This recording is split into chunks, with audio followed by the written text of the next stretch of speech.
Setelah mengalami performa menakutkan di beberapa pertandingan terakhir, terutama dari Brentford dan Chelsea, masa depan Ten Hag menjadi perbincangan di Premier League.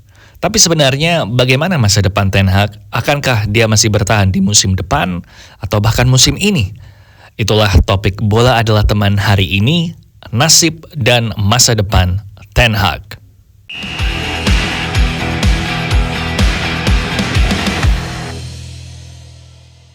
Hubungan Erik ten Hag dan Ineos boleh disebut sebagai pernikahan yang tak disengaja. Ineos sebagai pemilik minoritas baru Man United tidak memilih Ten Hag sebagai manajer, dan Ten Hag juga tidak menyetujui bekerja di bawah Ineos. Apakah nanti hubungan ini akan menjadi pernikahan ideal bergantung pada minggu-minggu terakhir di musim ini dan diskusi yang akan berlangsung di akhir musim. Masa depan Ten Hag adalah salah satu isu krusial untuk bos Ineos Sir Jim Ratcliffe dan direktur olahraga Sir Dave Brailsford.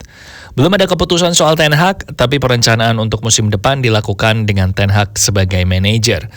Dia dilibatkan dalam meeting tentang rekrutmen dan departemen medis, area di mana Man United butuh peningkatan. Ten Hag juga yang menghubungi hotel dan training facilities yang akan dipakai oleh Man United di tur pramusim mereka di Amerika nanti. Sampai saat ini, Man United masih merasa Ten Hag butuh kesempatan untuk menjadi manajer Man United dengan dukungan dari orang-orang terbaik di bidangnya. Performa dan hasil musim ini memang menurunkan nilai rapor Ten Hag, tapi daftar cedera panjang yang dialami United dianggap sebagai penyebab yang cukup besar. Siapa saja orang-orang terbaik di bidangnya itu? Yang pertama, Director of Football John Murtough akan pergi. Sempat ada perbincangan informal bahwa dia tetap bertahan dengan peran yang dikurangi, tetapi sekarang semua pihak sudah menerima bahwa kepergiannya adalah yang paling masuk akal. Setelah semua rekrutmen struktural terkonfirmasi, kepergian Murtough akan segera menyusul.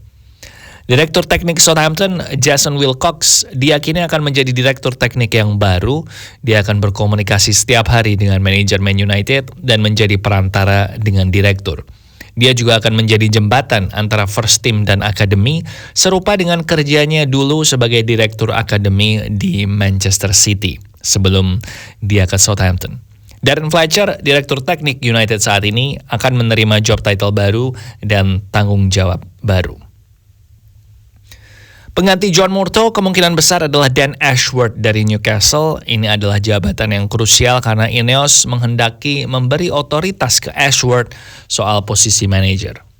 Ashworth dan CEO yang baru dari Man City, Omar Berrada, akan diberi kepercayaan untuk memutuskan masa depan Ten Hag sekaligus mencari penggantinya bila memang Ten Hag dipecat.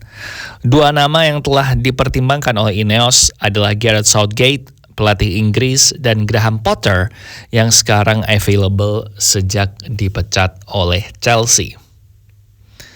Dalam pandangan Ineos, struktur sepak bola Man United ini akan dipimpin oleh direktur sepak bola dengan head coach di bawahnya, bukan manajer. Serupa dengan struktural sepak bola di banyak klub besar saat ini termasuk Man City, Barcelona, Real Madrid, PSG, Arsenal, dan Newcastle. Ten Hag sendiri tidak menolak dengan beroperasi sebagai head coach karena dia merasa visinya dengan Ineos itu sejajar setelah mereka berbincang-bincang beberapa kali. Performa Ten Hag juga tidak akan dinilai hanya dengan lolos atau tidaknya Man United ke Liga Champions. Balik lagi ke masalah cedera karena cedera ini memang sesuatu yang besar sehingga performanya akan dinilai dari penampilan dan visi yang ditunjukkan Ten Hag tentang permainan seperti apa yang akan dimainkan oleh Manchester United.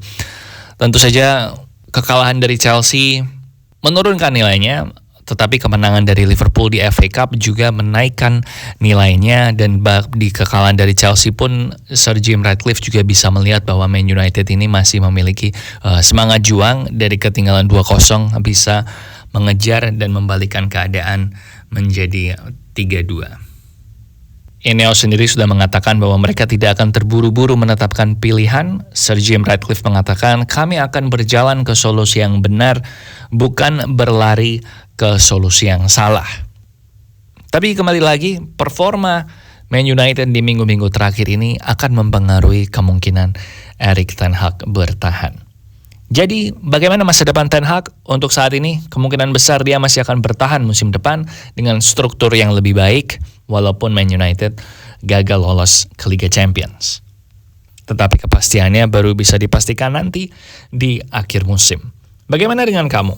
Siapa manajer Man United musim depan yang paling tepat? Erik ten Hag, Gareth Southgate, Graham Potter, atau nama lain? Tulis pendapatmu di kolom komentar dan jangan lupa subscribe dan share ke teman-temanmu yang juga menganggap bola adalah teman. Thank you for watching.